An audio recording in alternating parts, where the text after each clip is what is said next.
Algebra 3, Chapter 1, Section 2, Linear Equations in One Variable. First of all, what is an equation? Very simply, it's a statement that two algebraic expressions are equal. Solving an equation means that we need to find all the values for the variable that make the statement true. An identity is an equation that is true for any value of x, so no matter what number you put in, it always works. A conditional equation is true for only certain values of x, and a contradiction can never be true no matter what number you try to use. Let's see if we can identify whether this is an identity, a conditional equation, or a contradiction. We'll pause a moment, let you come up with a solution, and then resume to check your answer. This is an identity. If you were to distribute the left-hand side of the equation, you would see that both the left and right-hand side are identical. That means no matter what you put in for x, it's always going to be true. Is this an identity, a conditional equation, or a contradiction? Pause to try the problem and resume to check your answer. If we were to distribute the 3 on the left-hand side of the equation to the x plus 2, we will get 3x plus 6. Now it is different from the right-hand side, so it cannot be an identity. So we're going to solve and see if this will work for some value of x. And when we solve it, we find out that this does work when x is 1. So this is a conditional equation because it's true, but only for x equals 1.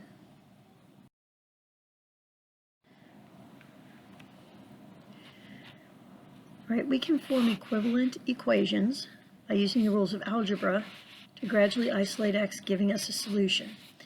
You've done this ever since you started working equations back in pre-algebra, but the equations that we form along the way are known as equivalent equations because we're keeping the equation, we're keeping both sides of the equation equal, so we're not really changing anything. That's why they're called equivalent equations. Rational equations have one or more fractional expressions. Now, when we're talking about fractional expressions, we mean expressions where you have an x in the denominator. To solve a rational expression, we're going to multiply every term by the least common denominator of all the fractions. This will change it from a rational equation to a linear equation and will be much easier to solve. Now, when you do solve rational equations, you need to be sure to check your answer. Well, you should always check your answer.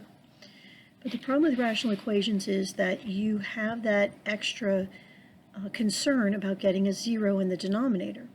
When we change a rational equation to a linear equation, it kind of makes that concern disappear for a little while. But we need to make sure that our final answer will not give us a 0 denominator in the original equation. Now, if you need to find the x-intercept for an equation, you let y equal 0 and you solve for x. To get the y-intercept for any equation, you're going to let x equal 0 and solve for y. All right, why don't you try solving this equation and check your answer. If it's not possible to solve the equation, you need to explain why. Pause to try it out, resume to check your answer. Okay, this is a solvable equation. Our answer is y equals 2/3, and on the right we have checked it and seen that our answer does indeed work. Here's another example to try. Solve the equation and check your solution. Pause the recording to do this and resume the recording to check your answer. It's a really good idea on this one to multiply everything by the least common denominator. The least common denominator will be 24 because 8 and 3 both go evenly into it. Even though we don't have an x in the denominator, it's still a good idea to change this to a linear equation. When we do, we get an answer of negative 96 over 23. And it's not a lot of fun to check this. However, when we check it, we do find that we have the correct answer. X does not occur in a denominator, so having a 0 denominator is not a concern on this problem. Here's another example to try. Let me give you a little hint. Got two fractions equal to each other. Cross-multiplying is a really good way to go with this. Pause to try it out and resume the recording to check your answer. Okay, so we do cross-multiply and solve carefully and get x equals 0. When we put x equals 0 into the original equation, we come out with 1/2 equals 1/2, which is true. We also note that 0 does not cause us a problem. It does not give us a 0 denominator, so our solution is good. Here's another one to try. I'll give you another little hint. One way to go on this would be to subtract one of the fractions to the other side, since the right side is 0, and then cross-multiply. But however you want to approach it, it's up to you. Pause the recording to give it a try, resume the recording to check your answer.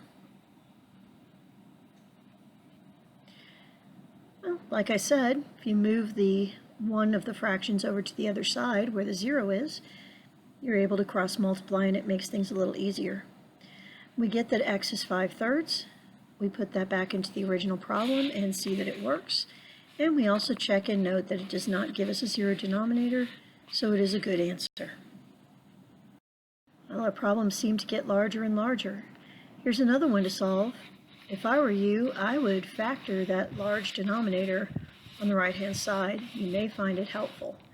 Pause the recording, give it a try, and resume the recording to check your answer.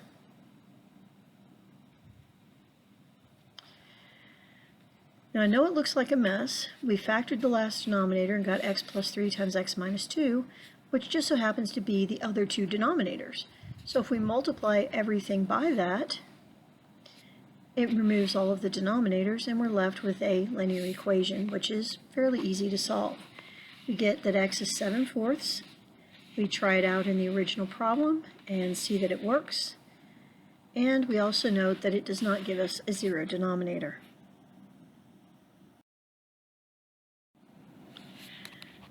Let's move on to something a little easier. Find the x and y intercepts of the graph of the equation algebraically.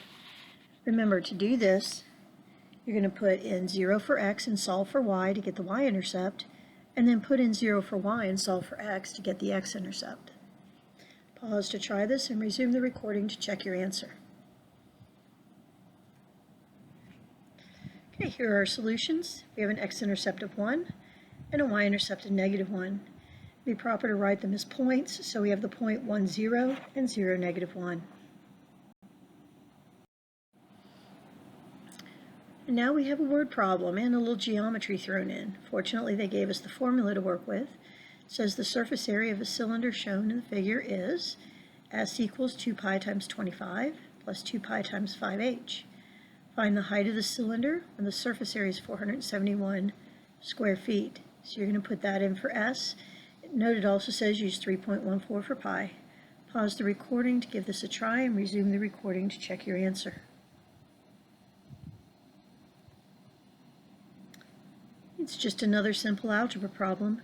Put in 471 for S, do a little multiplication, move the 314 over and divide, and we get that the height of the cylinder is 5 feet. Here's another example using a word problem. A delivery company has a fleet of vans. The annual operating costs in dollars per van is 0.37 M plus 2,600, where M is the number of miles traveled by a van in a year. What number of miles will yield an annual operating cost of $10,000? You're going to put 10,000 in place of C and solve for M. Pause the recording to give this a try and resume the recording to check your answer. Okay, solving for M, we get 20,000, so it will take 20,000 miles to reach a cost of $10,000.